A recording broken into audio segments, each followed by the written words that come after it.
Assalamualaikum. Jumpa lagi di channel Kakak Linda Sharing. Macam mana makeupku ni hari? Seram?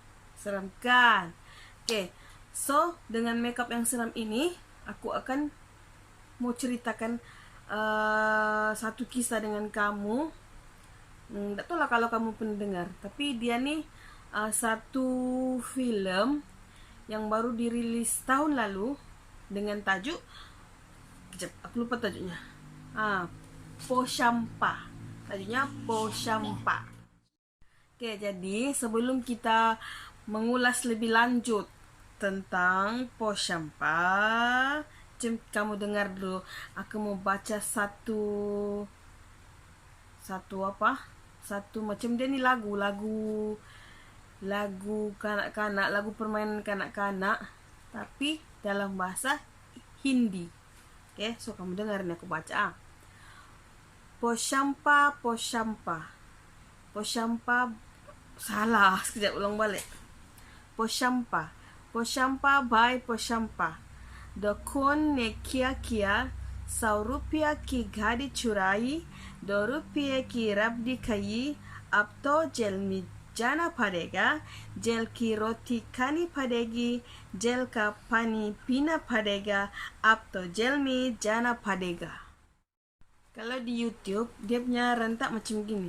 Poshampa by Poshampa, daku one kia 100 रुपये की गाड़ी चुराई, 2 रुपये की रबड़ी खाई, अब तो जेल में जाना पड़ेगा, जेल की रोटी खानी पड़ेगी. Macam gitulah di YouTube.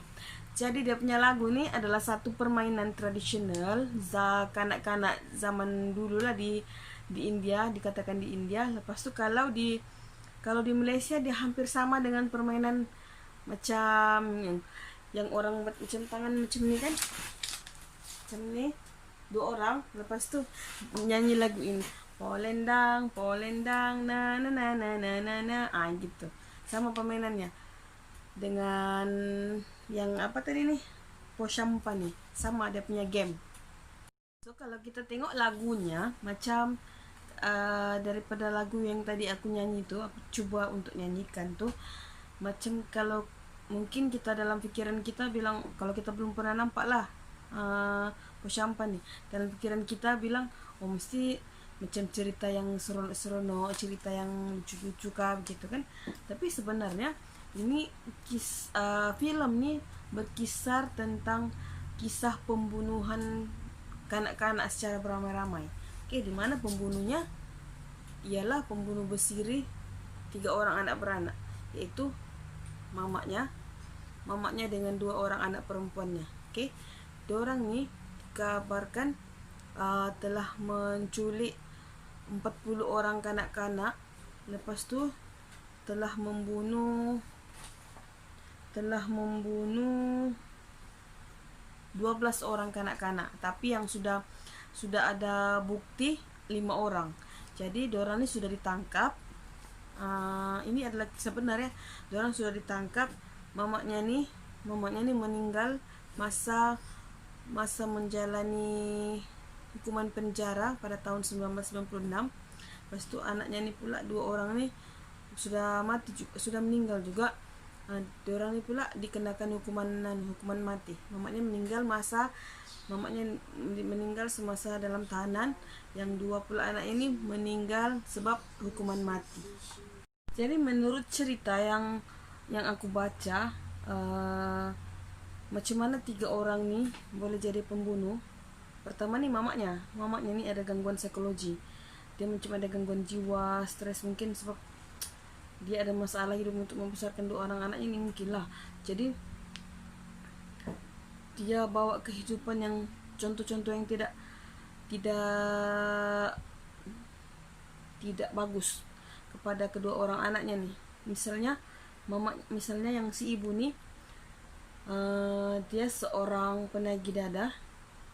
Lepas tu dia nih macam cara dia mendapatkan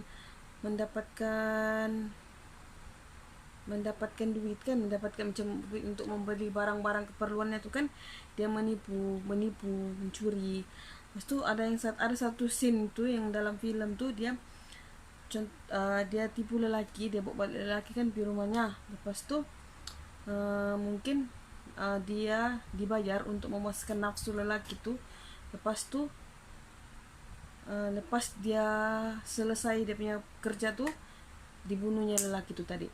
Sampai ada satu scene tuh, time dia bunuh lelaki tuh kan, dia hempas kepalanya, dia punya darah tuh terpecik pergi makanan anaknya, yang anaknya ini sedang makan di luar, dia orang dalam bilik. Time dia hampas macam sesuatu benda keras, dia hampas pergi kepala lelaki itu kan, terpercik darahnya sampai ke makanan anaknya. Jadi macam apa yang berlaku tuh kan, yang kekejaman yang mamaknya lakukan tuh, anaknya nampak semua, sebab dia buat semua tuh di depan anak-anaknya.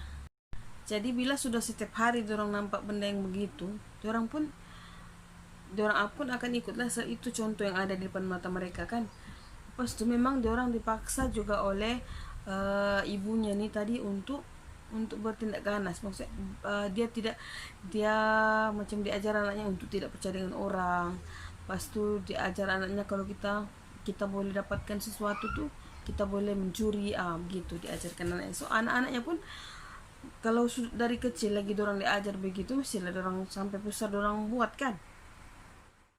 Jadi apa yang berlaku kepada tiga beranak tadi ini, punca pertama sekali yang dorang mula melakukan keganasan ini sebab mamaknya lah kan, sebab mamaknya yang tunjukkan semua keganasan kepada anak-anaknya. Tapi mungkin juga si ibu ini tadi pernah mengalami saat-saat pengalaman-pengalaman pahit, pengalaman-pengalaman yang susah, yang dia tidak boleh lupa, yang bikin dia rasa stres, jadi dia lepaskan mungkin dia lepaskan kemarahannya itu, ataupun dia lepaskan rasa supaya dia rasa senang hati, dia buat benda begitu. Oke, jadi masalah psikologi ini macam bahaya juga masalah psikologi ini. Jadi apa yang ada dalam Google nih, salah satu kesan terhadap macam mana seseorang tuh boleh jadi pendera. Sekiranya tadi kes pembunuhan nih, dia bunuh macam dia dera orang tuh, dia dera seseorang ataupun dia dera budak-budak nih sebabkan apa yang dia lalui masa kecilnya. Ini jadi contoh yang ada dalam Google nih, dia cakap masalah psikologi menyebabkan dia jadi pendera. Oke, contohnya ini dia cakap, seseorang pendera lazimnya bertindak ganas apabila bersama-sama individu yang dianggap lemah dan tidak akan melawan apabila diserang. Karena cuma dia orang dewasa jadi dera budak-budak. Sikap seorang pendera sukar untuk dikesan dengan hanya menilai tingkah laku sosialnya. Kata pakar psikoterapi dan konseling, kemurungan dan kebimbangan, Dr. Miriam Dean. Beliau berkata, seorang pendera tidak memaparkan langsung ciri-ciri keganasannya di luar, malah apa yang ditunjukkan adalah sebagai seorang. Jadi kan orang mesti kamu sudah dapat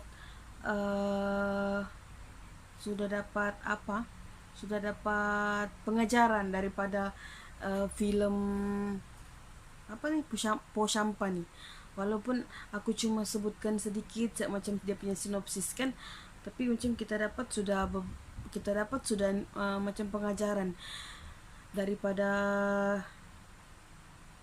kisah orang nih untuk kita aplikasi kepada kehidupan kita. Contohnya tadi yang macam pengurusan stres tuh. Sebab kalau kita stres, lepas tu kita sendiri tidak dapat atasi kan, dia akan pasti lama-lama akan menyebabkan macam kemurungan, macam-macam yang kita buat, kita akan bertindak di luar kawalan. Lepas tu selain daripada diri kita sendiri, kita sebagai macam orang-orang sekeliling pun, sebagai kawan kah, sebagai family members kah, sepatutnya kita kita bantu. Kalau kita ada nampak kawan kita yang macam begitu kan, kita macam bagilah ada sokongan. Bukannya kita macam nak mau berkawan sama dia, kalau lepas tu kita tambahkan lagi dia stresnya, macam kita kutuk. Contoh yang paling dekat, macam body shaming. Contohlah gemuk, gemuk kan, terus kau olok-olok dia, ih gemuknya kau, itulah kau, tu kau makan, itulah kau gemuk. Nah, lepas daripada yang kata-kata kita tuh kan, kita tidak tahu tuh, mungkin diambil hati kah atau tidak ambil hati kah. Lepas tu nanti akan menyebabkan kemurungan kepada dirinya. Lepas tu kalau bila dia sudah murung, dia mungkin akan bertindak membunuh diri. Itu salah satu yang kesan buruk kepada dirinya sendiri. Kan, betulkah? Kamu setuju kah? Cuma aku dulu selalu juga kawan-kawan nolak aku, gemuk lah apalah. Tapi mungkin sebab aku punya otak masih normal, jadi tidak juga laku macam sampai kemurungan. Saya memang pula aku gemuk kan, jadi gitulah. So itu sajalah cerita aku untuk hari ini. Semoga apa yang aku sampaikan nih ada memberi manfaat lah kepada kita semua. Kalau aku nih masih belajar, masih ya lah, belum apa tuh orang bilang, belum pro lagi cara-cara penyampaian cerita semua, jadi masih belajar. Jadi masak pun boleh, masih banyak lagi kekurangan dalam penyampaian, dan juga dia punya isi kandungan masih kurang. Tapi sis coba, practice make perfect. So kamu sokong aku dengan menekan tombol like, lepas tu subscribe, lepas tu tekan loceng, lepas tu share. So itu sajalah untuk kali ini. Jumpa lagi di next video. Bye. Assalamualaikum.